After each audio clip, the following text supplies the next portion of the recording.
Welcome to Moonlit Inc. BL. A BL story written under moonlight. Let's begin. Chapter 1, The Descent into the Maw.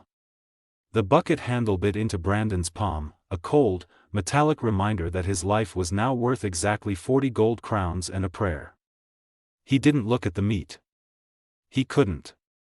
The raw, copper scent of the offal was already thick enough to coat the back of his throat, competing with the smell of ancient dust and damp saltpeter as he descended.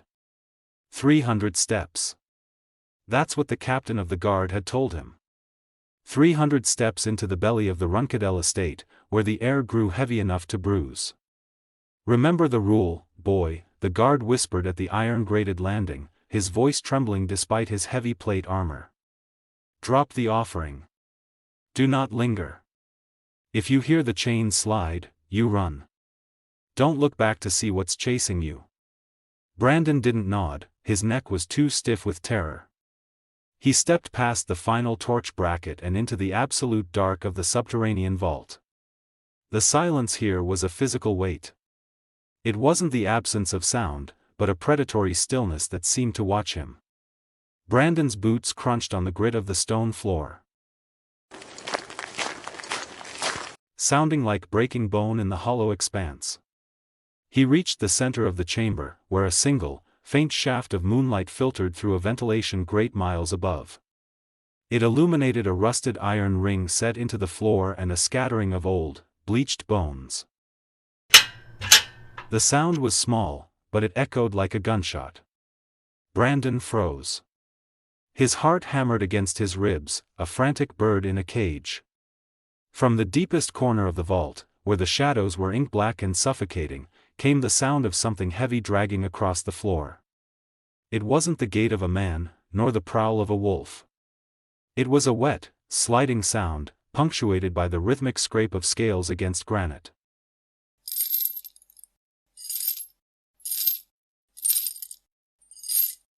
He should have dropped the bucket and bolted. That was the assignment. But as the monster moved into the periphery of the moonlight, Brandon didn't see a beast. He saw a hand. It was pale, almost translucent, but the fingernails were elongated into obsidian talons.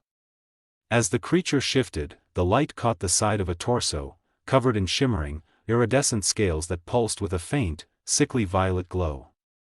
They looked like armor, yet they were jagged, protruding from the skin in a way that looked agonizingly raw. Then, the creature exhaled. It wasn't a roar. It was a long, shuddering sob that ended in a wet cough. Brandon's grip on the bucket loosened. The meat hit the floor with a dull thud, but he didn't run. He stayed, his breath hitching as a pair of eyes opened in the dark. They weren't the slitted, yellow orbs of a predator. They were wide, human, and brimming with a sorrow so profound it felt like a physical blow to Brandon's chest. The prince, Ziggy Runcadel, pulled back into the darkness, his chains rattling violently. Go, a voice rasped. It was a ghost of a sound, cracked from years of disuse, yet it carried the undeniable cadence of royalty. Before the hunger, before I forget I have a soul. Please. Brandon took a step forward instead of back. You're shivering, he whispered, the words out of his mouth before he could stop them. The silence that followed was different this time. It wasn't predatory. It was stunned. Chapter 2, The Sound of a Name. The sun had not yet touched the horizon when Brandon found himself back at the iron-grated landing, but the weight in his satchel felt heavier than any bucket of meat. He had spent the night staring at the ceiling of his cramped quarters, the image of those weeping, human eyes burned into his retinas. The monster had spoken. It had pleaded. And most importantly, it sounded like a boy who had forgotten the sound of his own name. Back for more, wise, the guard sneered, though he didn't move an inch closer to the vault door than necessary. You've got a stomach of iron, I'll give you that. Most of the feeders quit after the first night of hearing the scratching. Brandon didn't answer. He adjusted the strap of his bag and descended. The 300 steps felt shorter this time, fueled by a nervous adrenaline that overrode his survival instinct. When he reached the bottom, the vault was exactly as he had left it, a tomb of damp stone and heavy silence. But today, Brandon didn't wait for the shadows to move. "I brought something else," Brandon said, his voice cracking. He set the bucket of raw offal down near the entrance, a decoy for the guards above, and walked deeper into the gloom, toward the corner where the iridescent scales had last vanished.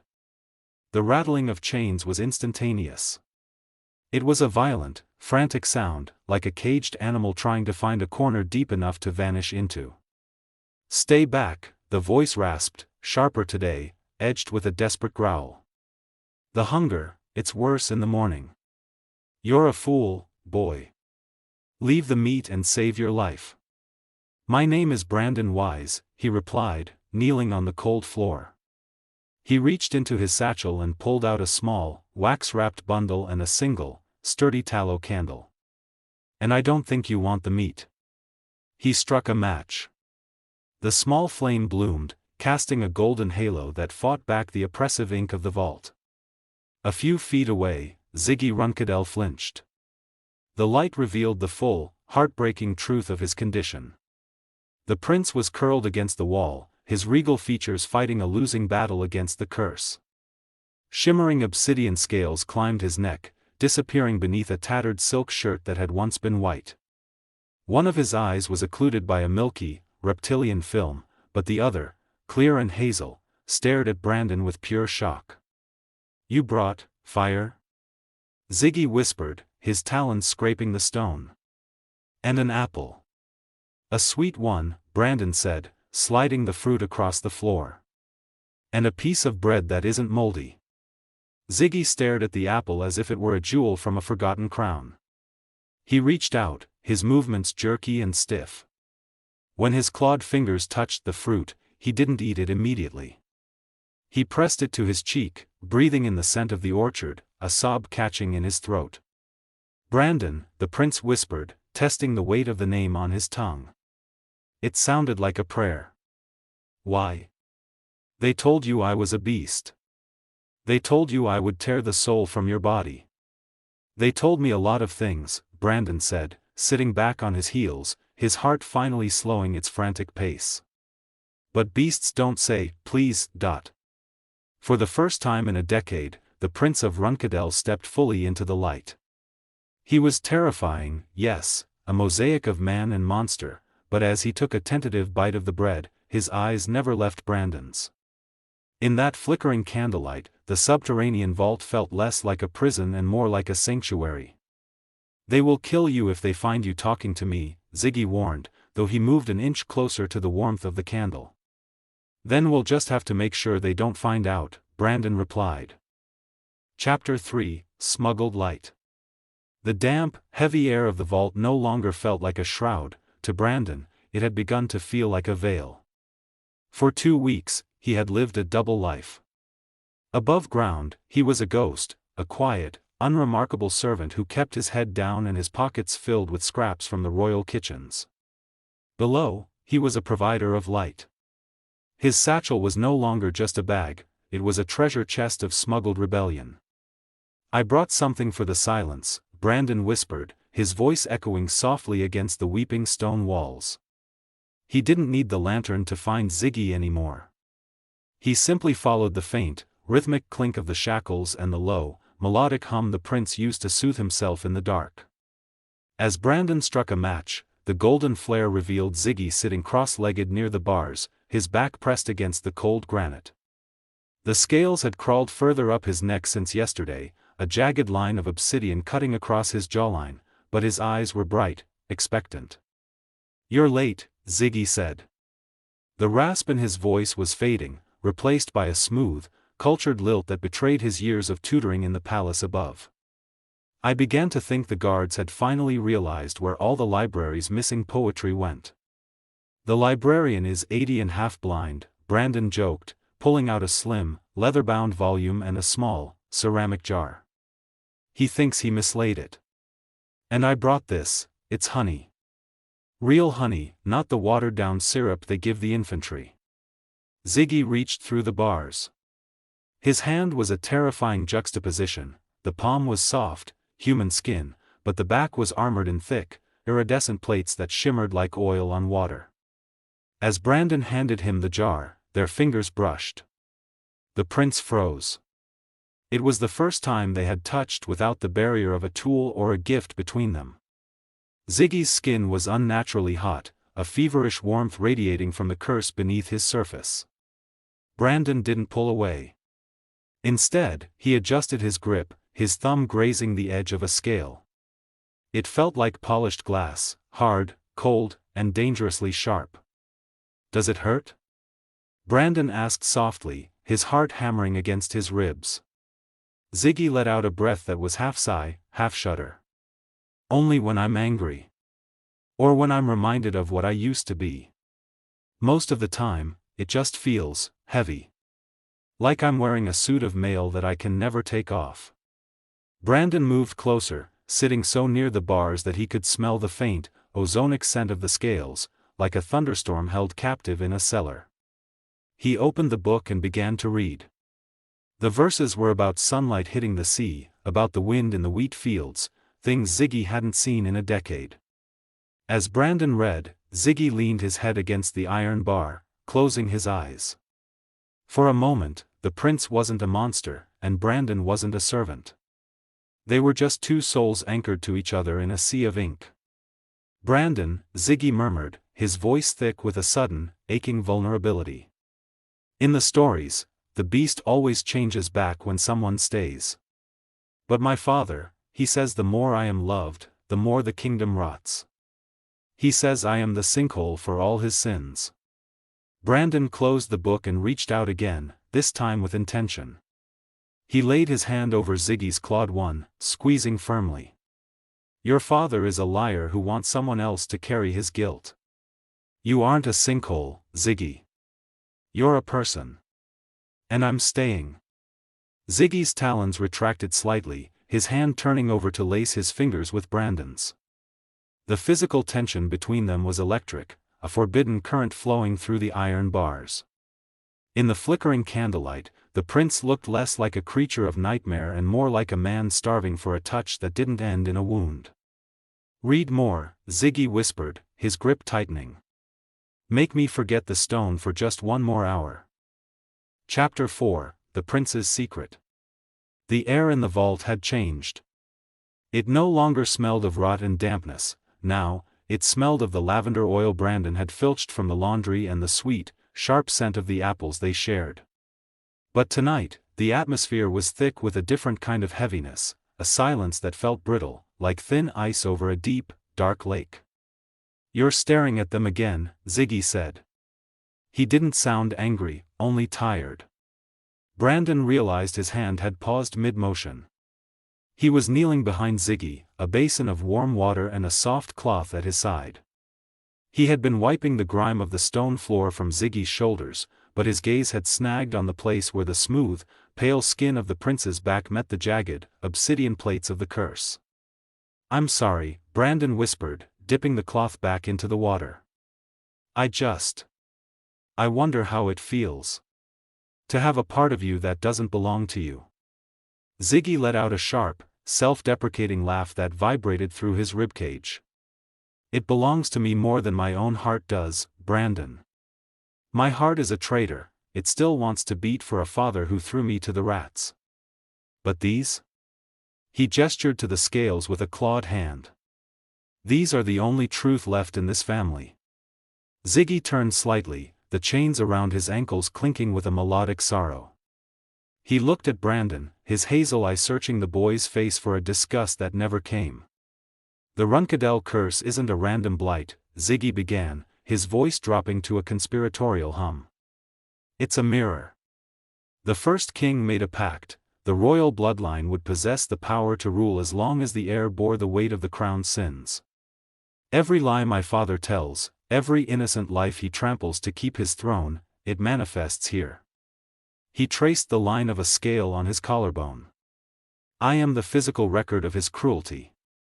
When the kingdom is happy, the heir is beautiful.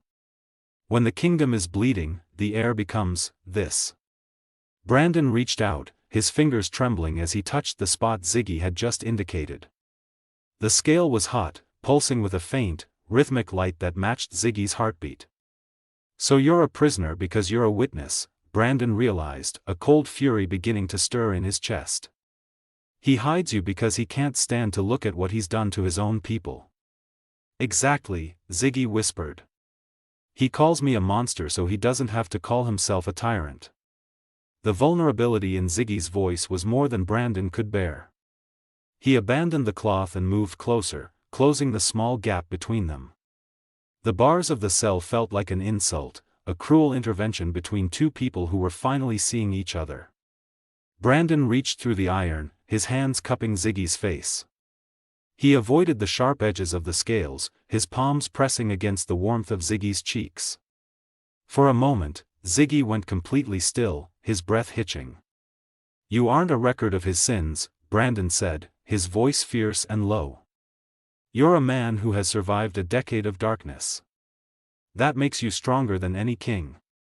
Ziggy leaned into the touch, closing his eyes. A single tear escaped, tracing a path down a patch of shimmering scales before disappearing into Brandon's sleeve. "No one has touched me like this since I was a child," the prince breathed. I thought I had turned to stone inside." He reached up, his clawed fingers gently wrapping around Brandon's wrists.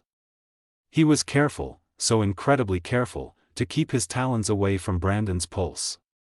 The tension in the vault shifted from the weight of history to the weight of the present, the terrifying, beautiful reality that they were falling in love in the shadow of a gallows. "Brandon," Ziggy murmured, pulling Brandon's hands to his lips to kiss the knuckles. "Be careful. If he senses that I am starting to feel human again, he will find a way to break me. He needs me to be a beast." "Then let him try," Brandon replied, though his heart was hammering a frantic rhythm. "I'm not going anywhere." Chapter 5, A Breach of Protocol. The sanctuary of the vault was a fragile glass bubble, and tonight, the first crack appeared. Brandon was mid-sentence, reciting a passage from a smuggled book of myths, when the heavy thud of boots echoed from the distant landing. Usually, the guard stayed at the top of the stairs, content to let the monster rot in peace, but these footsteps were coordinated, heavy, and descending rapidly.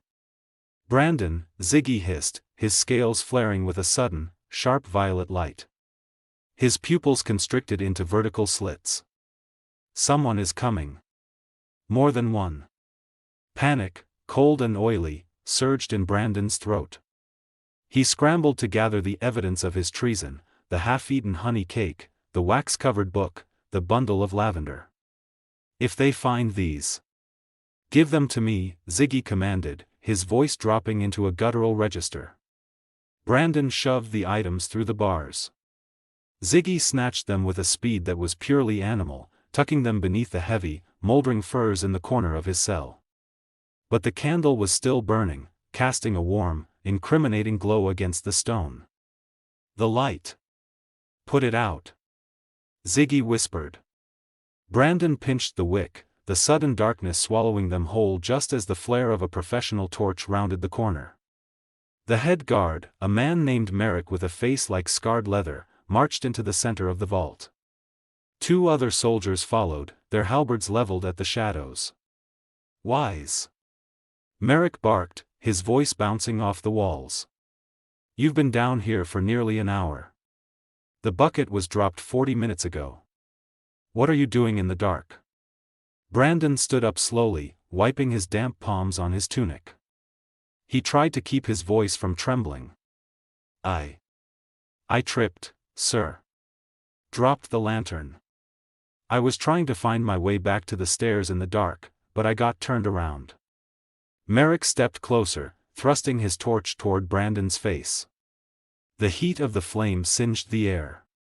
"Is that so? You seem remarkably calm for someone trapped in a pit with a man-eater." The guard turned his torch toward the cell bars. Ziggy was gone, hidden in the absolute blackness of the far corner. Merrick narrowed his eyes. "He's quiet tonight. Usually, he's clawing the stones by now. Maybe he's finally dead.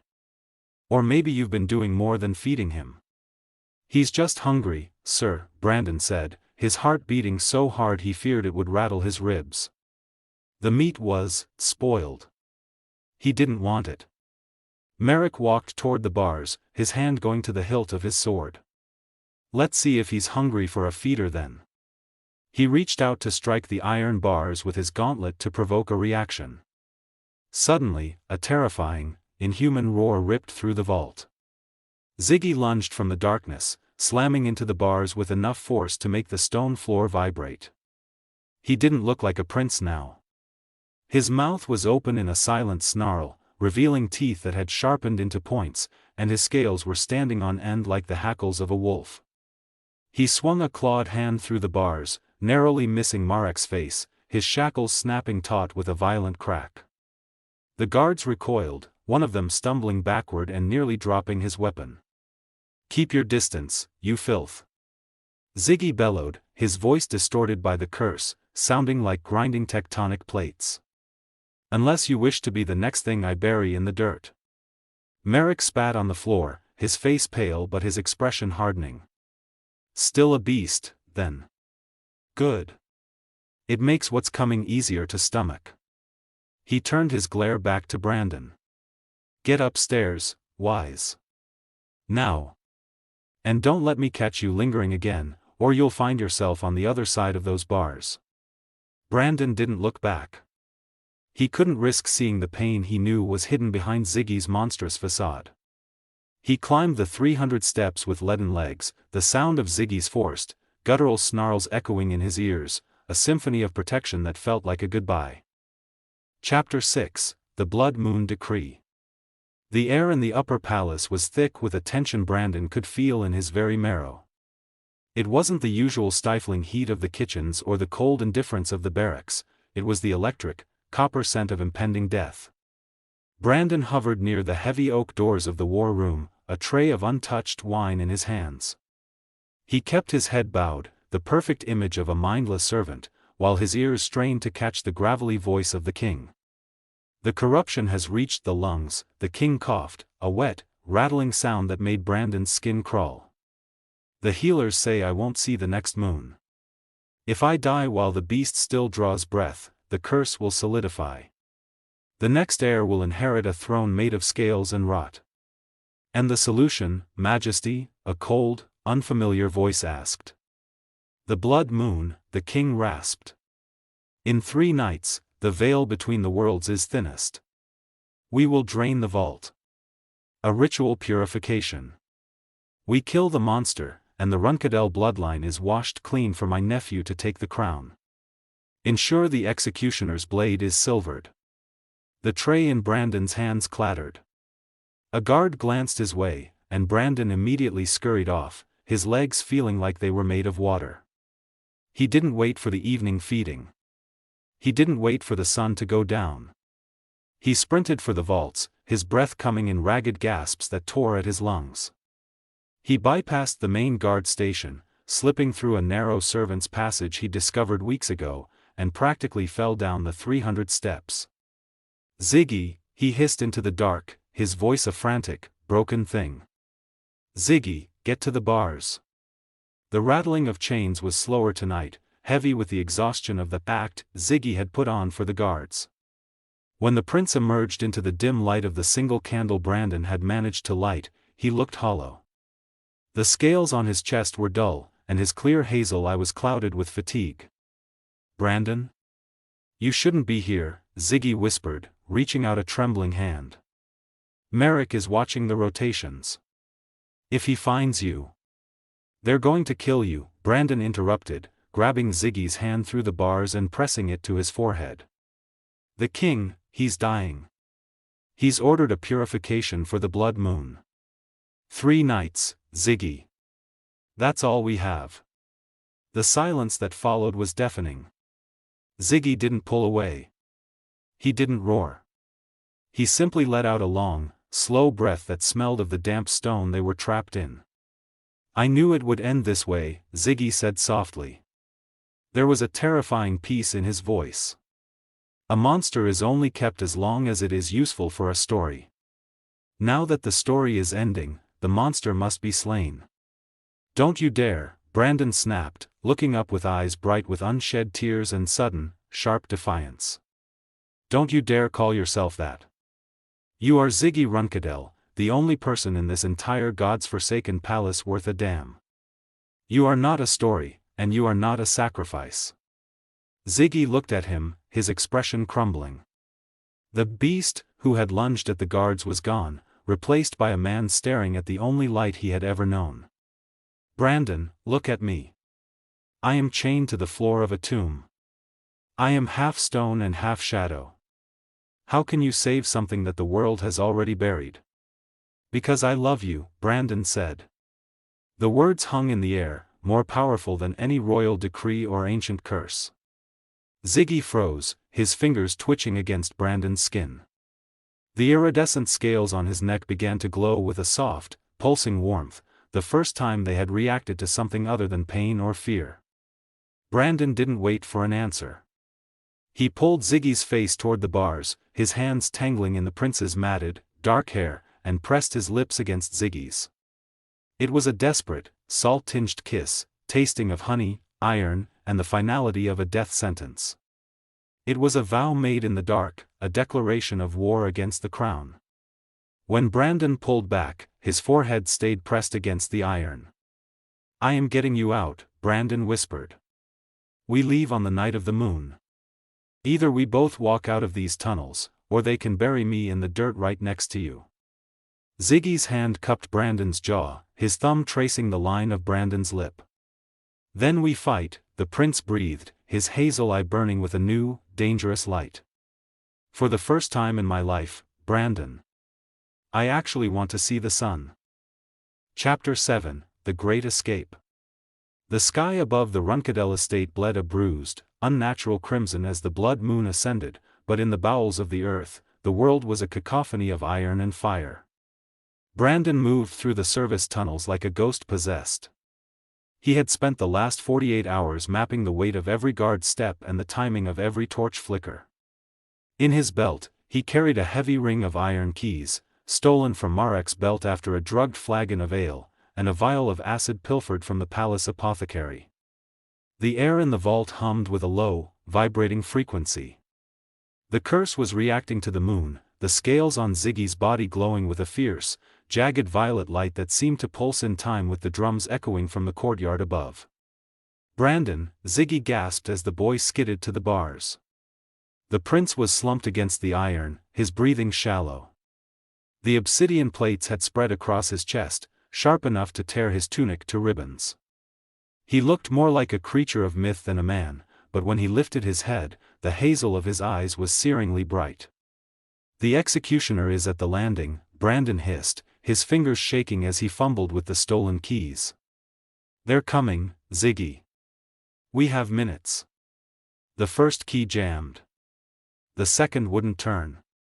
Above them, the heavy thud of the vault's main doors swinging open groaned through the stone. Brandon let out a sob of frustration, casting the keys aside and grabbing the vial of acid. Get back from the lock. He poured the smoking green liquid into the mechanism. The hiss of dissolving metal was drowned out by the sound of boots on the stairs, dozens of them.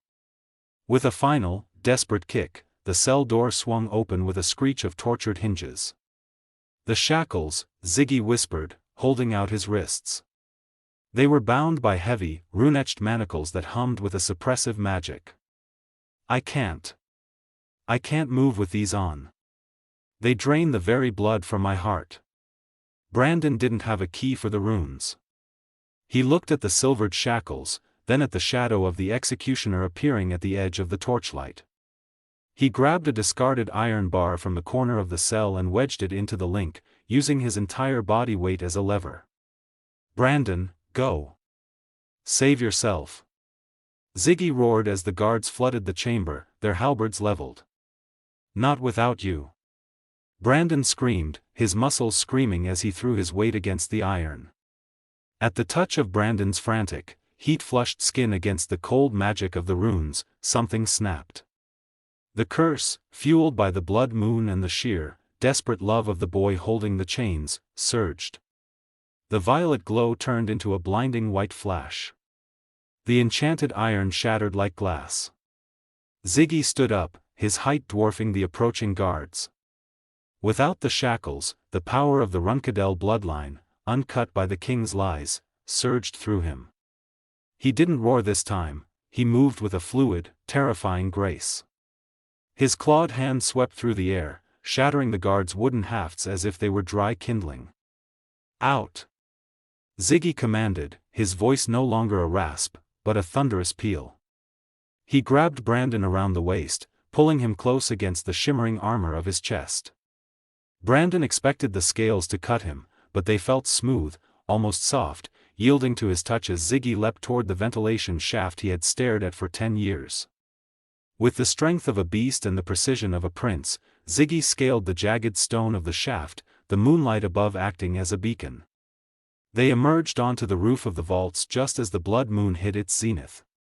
Below them, the palace was in chaos. The king's soldiers scrambled, but Ziggy didn't look back. He looked at Brandon, his face a mosaic of monster and man, illuminated by the crimson sky. "We're out," Brandon breathed, clutching Ziggy's shoulders. "We're actually out." "We are," Ziggy said, his voice trembling with a sudden, overwhelming humanity.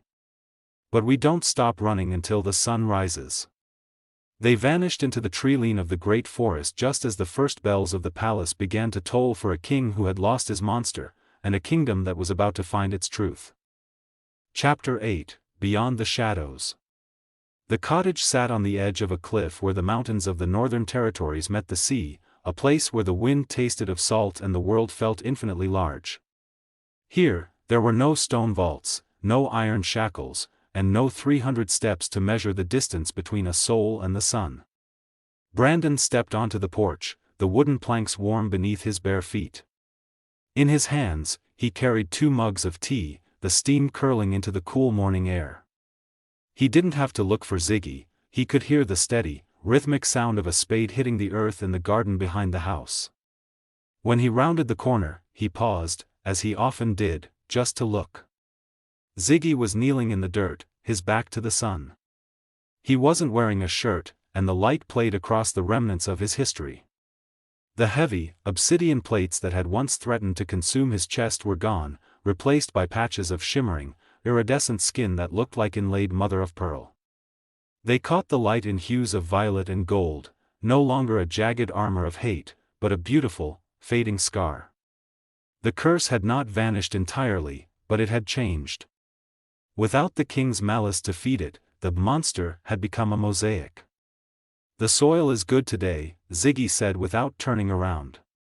His voice was deep and steady, the melodic lilt of his royal upbringing now grounded by the grit of a man who worked the land. "The lavender you planted is finally taking hold." "It likes the light," Brandon said, stepping forward to hand him a mug.